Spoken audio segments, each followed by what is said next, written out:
Official. The Arizona Cardinals are currently the most stable organization in Arizona. Let's discuss.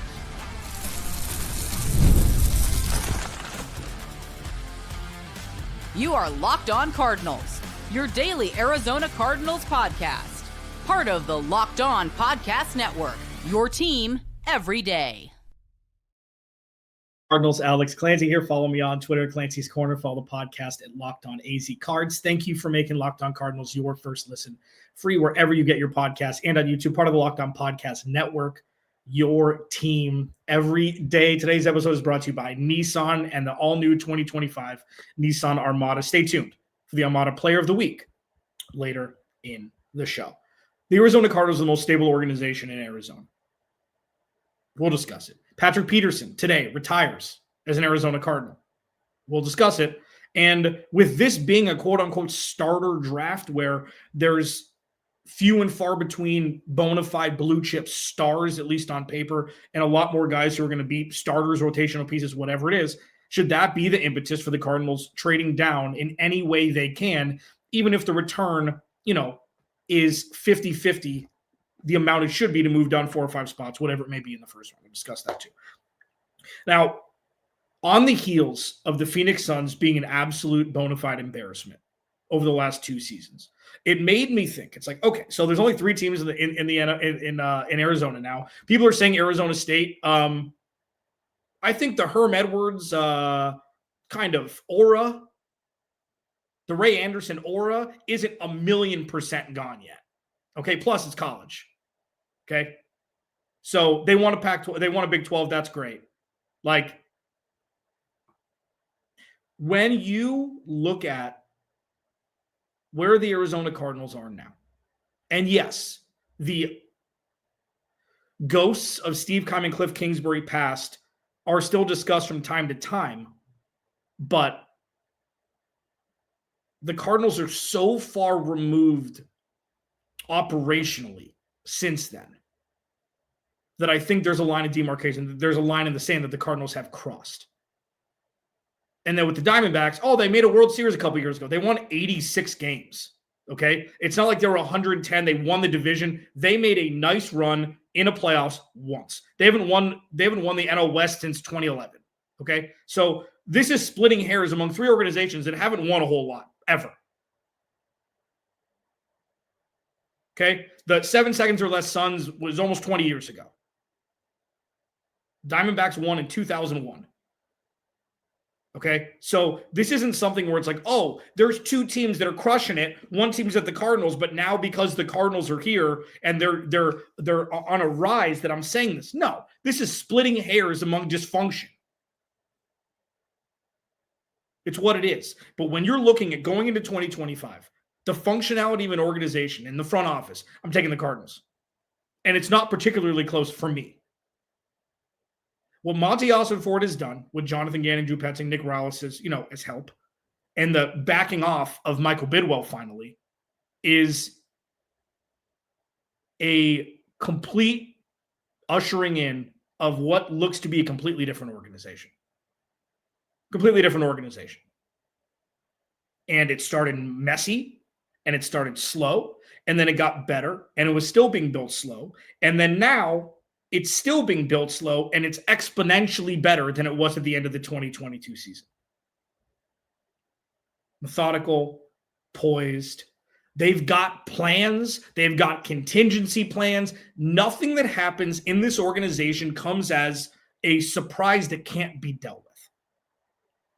And that's something that's a far cry from what it was. And I'm not comparing the Cardinals of old to the Cardinals now, because I'm talking about the entirety of the Valley. Between the Diamondbacks and the Cardinals, I'm taking the Cardinals. The Diamondbacks give some of the worst contracts I've ever seen to players who just sputter out. And that's not new in Major League Baseball. It happens. Guys get paid and then, their production falls off. It's kind of a pay it backwards in Major League Baseball. It's pay it backwards. You produce really well for a long time, then you get paid a contract you don't necessarily deserve. They've got some great pieces. The Diamondbacks do. Okay? But when you look at the front office of the Diamondbacks and you look at the front office of the Cardinals are giving that team a better or put them in a better position to succeed than the Diamondbacks. And it's not like far and away. When I say it's not close, it's like, yeah, there's a 0-1 jump. I'm taking Monty. There's a 0-1 jump. I'm taking Monty. I'm taking Jonathan Gannon. Stability pertains more to floor than ceiling. Stability pertains more to seeing how the league works and what needs to happen in an effort to make your team competitive. And the Diamondbacks won more games last year than they did the year before when they went to the World Series. Missed the playoffs in kind of embarrassing fashion. But moving forward, barring any sort of unforeseen events, irrespective of what you think about Kyler Murray, doesn't matter in this conversation. How the Arizona Cardinals organization are doing the little things, how they're doing the important things, culminates into they're setting the organization and the players up the best to succeed out of any of the other professional teams. The Suns are, let's throw money at a problem and just hope it works. I mean, I don't know why James Jones still has a job. James Jones and Steve Keim are the same person. Same person. Don't draft well, pass on star players that have to trade for star players and pay them a whole bunch of money because you can't draft.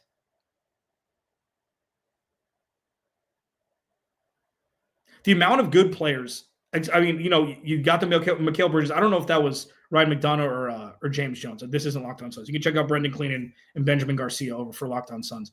Jalen Smith, top 8, not great with the amount of players that went after him. Like, it's something that we've seen it before. And somehow James Jones just has the key to the castle. Mike Budenholzer is now gone. That was the catalyst for me doing this segment. They're now paying 3 head coaches who don't coach the team anymore. Doesn't seem ideal to me. And a lot of that, most of it is from the top down. Finding the right people for those roles, coaches, GM. I'm shocked James Jones still has a job. And as of this point, I don't know if he's going to get fired later today. As of me recording this, he has a job still.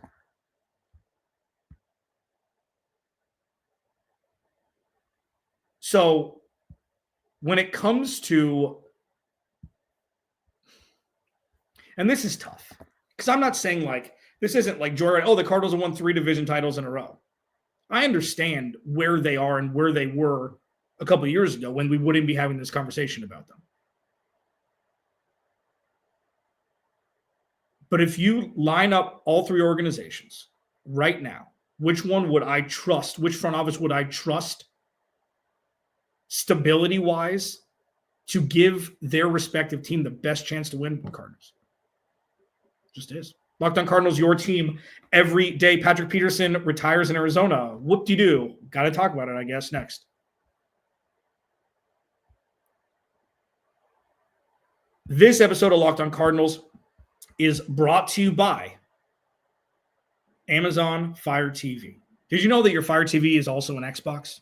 Turn any TV into your gaming and entertainment hub with Fire TV Stick 4K devices. No console required. Just grab your pair controller, subscribe or sign in to Xbox Game Pass Ultimate with EA Play included, and you're ready to play. Dive into hundreds of premium titles from EA Sports College Football 2025 to Call of Duty Black Ops 6 and Avowed as easily as you stream your favorite shows. It's gaming made simple, and it's all on your Fire TV. Head to Amazon.com/Fire TV Locked On to get started. Xbox Game Pass Ultimate subscription and compatibility controller required. Available on select devices, including Fire TV Stick 4K, second generation, Fire TV Stick 4K Max, first and second generation, and Fire TV Cube, third generation.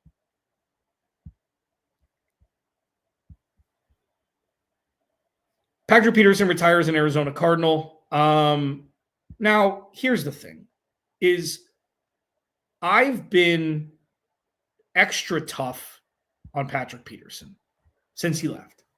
I don't think it was unwarranted. I was extra tough on him in 2019 when he requested a trade and left his team and Byron Murphy, rookie second-round pick, out to dry. Got popped for PEDs. Did all of the things that you would want nothing to do with the player afterwards. And now he comes back and retires a Cardinal.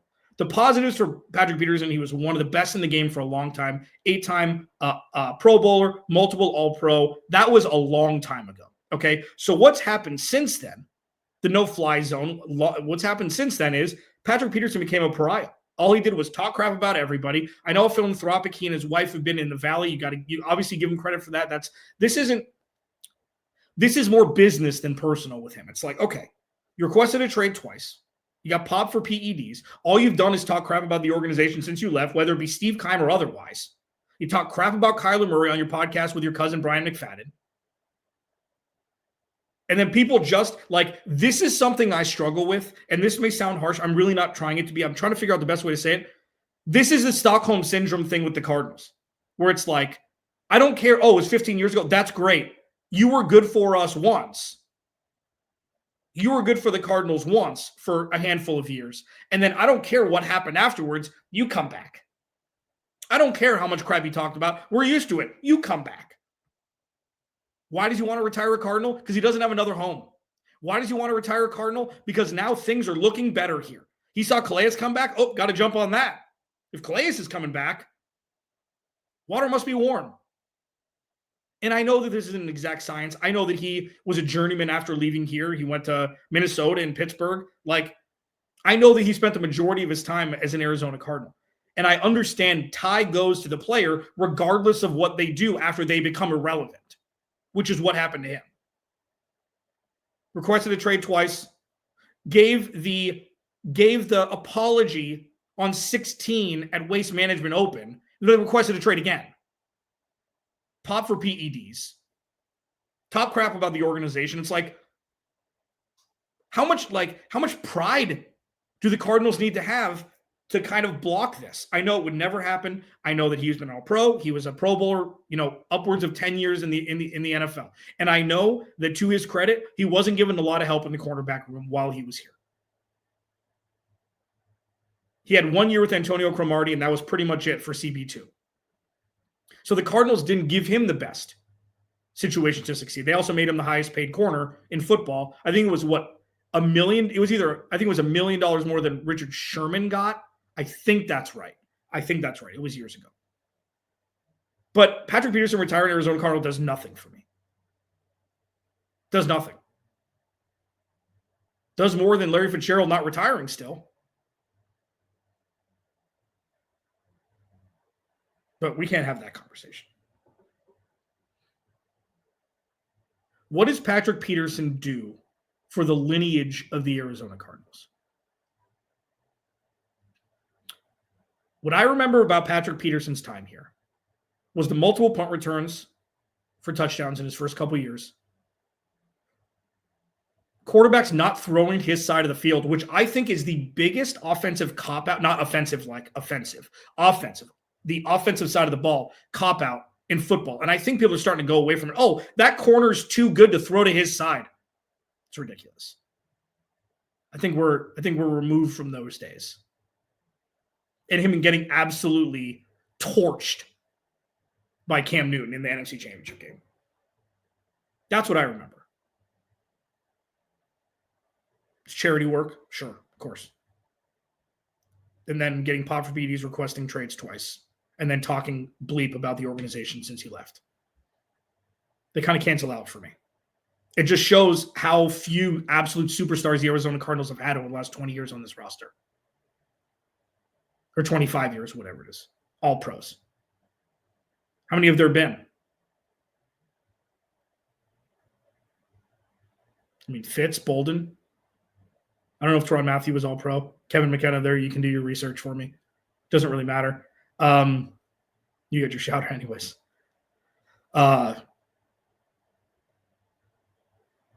It just doesn't feel good that he just waltzes back in and as if nothing ever happened because he was a really good player. I understand it. It's how the world works. It's how football works. This is not a personal attack on him whatsoever.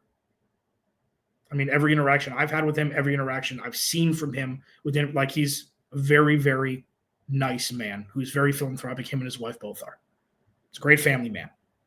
It's not a personal attack. This is the avatar of a former All-Pro completely doing all of the wrong things and then getting rewarded for it after doing that for 4 or 5 years.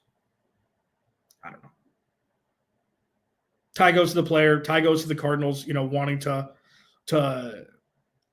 kind of bury all of the ill will and everything because this is the new regime and these things are on the up and up and Steve Keim's no longer here anymore. I get all of the angles surrounding it. Just doesn't really hit for me. Locked On Cardinals, your team every day. Starter draft. Does that mean the Cardinals really should just trade down and accumulate even a 4th rounder, even a 3rd rounder, just to have as many bites of the apple as possible? It's a very generic question with very real possibilities. We'll discuss it next. Locked On Cardinals, your team every day. This episode of Locked On Cardinals is brought to you by our friends at Nissan. The Armada Nissan Player of the Week is brought to you by our friends at Nissan and the all-new 2025 Nissan Armada. Each week, we're taking a look at our draft prospects to pick one guy that stands out, the guy we believe showcased the strength and power needed to push the Arizona Cardinals forward as we look forward to next season. This week's Armada and clear-cut Player of the Week is Will Johnson.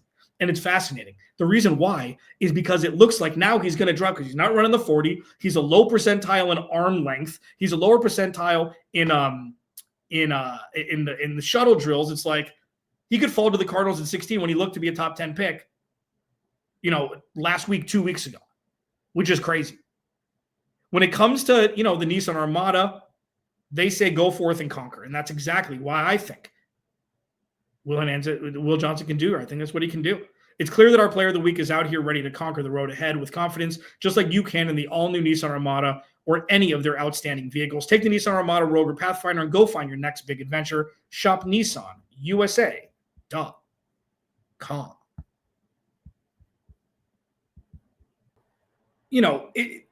I'm not trying to be difficult for no reason with that. It just seems very old school Arizona Cardinals just to have him waltz back and just forget like nothing ever happened. I understand the rationale behind it. Of course, this is one of these where I argue with myself. But I can see it from an optics perspective. I can see it from a let bygones be bygones perspective. I can see it even from a future LSU haven perspective. Because you get Patrick Peterson back, LSU's a pretty big organization. LSU's a pretty big school. Defensive players, whatever it is. I don't think, in that regard, moving forward with, the image of the Arizona Cardinals, I think this is something where I've just been too close to it. And I can acknowledge that. I don't think that I'm being irrational with my thoughts. I also think that I can acknowledge that I'm being too close to it and just remember two trade requests, PEDs, and talking crap afterwards. I don't know. Okay, so Daniel Jeremiah and others have said that this draft is a quote-unquote starter draft, where you can get a bunch of starters, not an incredible amount of blue chippers. So does that mean the Cardinals should trade down? It should be one where they trade down and under the guise that most teams are not looking to trade up. So as I've mentioned a couple of times when I discuss this little dance where you stay and pick, you trade back, chances are they're not going to trade up. There needs to be a guy that drops to 16. You would think it'd be the wide receiver position. You think maybe it's the running back with Amari Hampton. If he drops, the kid out of North Carolina. But it's probably one of the 3 wide receivers, Matthew Golden, T-Mac from Arizona, or Luther Burden, who has dropped precipitously in mock drafts. This always happens. But then 3 wide receivers always go in the top 20. It's just what it is. Should the Cardinals should they be a little bit lighter on what the package should be to move back 4 or 5 spots? Instead of a 3rd, would you take a 4th?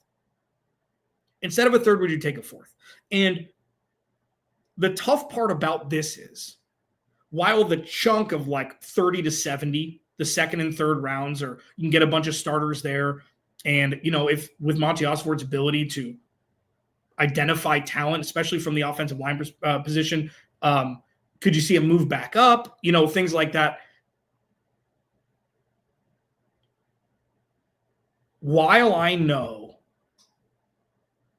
the Cardinals have brought in, of their, I think it's 20 out of 30 at this point, it's been predominantly edge rusher and defensive tackle. Brought in Cam Scatterwood. They brought in a couple offensive linemen, not Gray Zabel yet. I'm hopefully one of their last 10 spots will be him.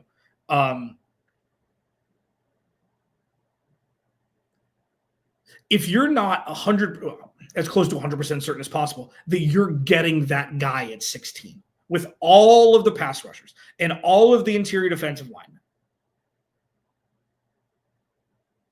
getting as many picks in this draft, I think would bear the most fruits. Because the floor is much higher in this draft than in many. So I know you're split. You're splitting hairs here any way that you go. You stick a pick at 16, cool, you'll get an impact maker. You trade back to 22, cool, you get an impact maker, plus you get a pick. So what's most important? Are Monty Osfort, Jonathan Gannon, and Nick Rowis like, edge rusher, defensive tackle, doesn't matter. Whichever one is there, we're taking. Do they say that? Or are they going to be smart like me and, draft an offensive line? I'm just kidding. It's not as clear cut this year. And while I've, over the course of, since free agency, kind of became more dormant, I've constantly said the Cardinals can do no wrong. They've still got needs, but at least it's only 3 and not 11 like it used to be. So you can attack the positions for sure will make an impact regardless of who they take. James Pierce Jr. now he's rising back up the ranks. He was out of the first round a week ago, and now he's rising up the ranks. Because I think the stat was he had the highest percentage of quarterback hits per rush off the edge. I think that was the stat. And it's like, he's 3% higher than the next person. Draft him. What about Jalen Walker? What about these? What about Michael Williams, the kid from Texas A&M? What about Jahad Campbell? Are you gonna draft an off-ball linebacker again at 16? It's like I err on the side of, if you can get a top 2 player at their position, you do that over hoping the edge rusher you draft will be the guy out of this class or one of the top 2, the short list of this class. And I struggle still. And I don't think it's going to get easier. There's only going to be more of a clampdown, dissecting percentage points of every position from now until Thursday of next week. Thursday of next week? Yeah, Thursday of next week. There are going to be so many different stats that'll make this player look better than this player look exponentially better than this player, this position group look weaker, so you got to get the top guy in this. Like, it's going to get Looney Tunes even more than it already is. So the simplest way I could propose this is, or bring this conversation up is, because this is such a deep draft, if Ty goes to trading down, do you just trade down if you can find a partner? And usually the catalyst of finding a partner is a player flipping out of the top 10 into the mid-teens where they're like, listen, this guy's not going to be here when we pick in the second round, so why not give a little extra draft capital, cheese up, move up and get your dude. The Cardinals move back 4 or 5 spots and have another impact maker on day 2 or day 3. It's very, fugazi is not the right word, but it's very we don't have enough information to make an informed decision, obviously, because the draft hasn't started yet. And we don't know who the top 5 picks are going to be. But I also don't know if it makes it better or worse when less non-quarterbacks go in front of the Cardinals. Like Cam Ward, Shedeur Sanders is 100% going to go. I would be shocked if Jackson Dart doesn't go before the Cardinals at 16. It always happens. And you got Ashton Genty. Who knows if Tyler Warren goes ahead? There's always one tight end that goes ahead, either him or the kid from Michigan. Like, that's 5. That means there's only 10 other picks before the Cardinals pick. that means the Cardinals have a top 10 pick when you're not counting quarterbacks or running backs. And you know, 2 of those are going to be wide receivers. So then the Cardinals are going to be in a position where you may be able to get the second best interior defensive lineman or the best corner. Like, there's only so many picks. So do you look at that in the face and say, you know what? There are studs here at 16. Do you take it and draft an A player, move back 4 spots, draft a B plus A minus player who can be developed, and get another B player in the 3rd round? I don't know. So while all the Cardinals have are possibilities ever since removing the last regime, this is where Monty is going to make his money, this draft. Because everything else, he's done. He's passed. This is where the Cardinals can make that 0-1 jump leap back into real relevancy. It depends on what he wants to do and what's there for the Cardinals at 16. And at this point, you got to think he'll make the right choice. And you can take solace in that. Locked On Cardinals, your team every day. Remember, without you, there is no me. I'll talk to you tomorrow.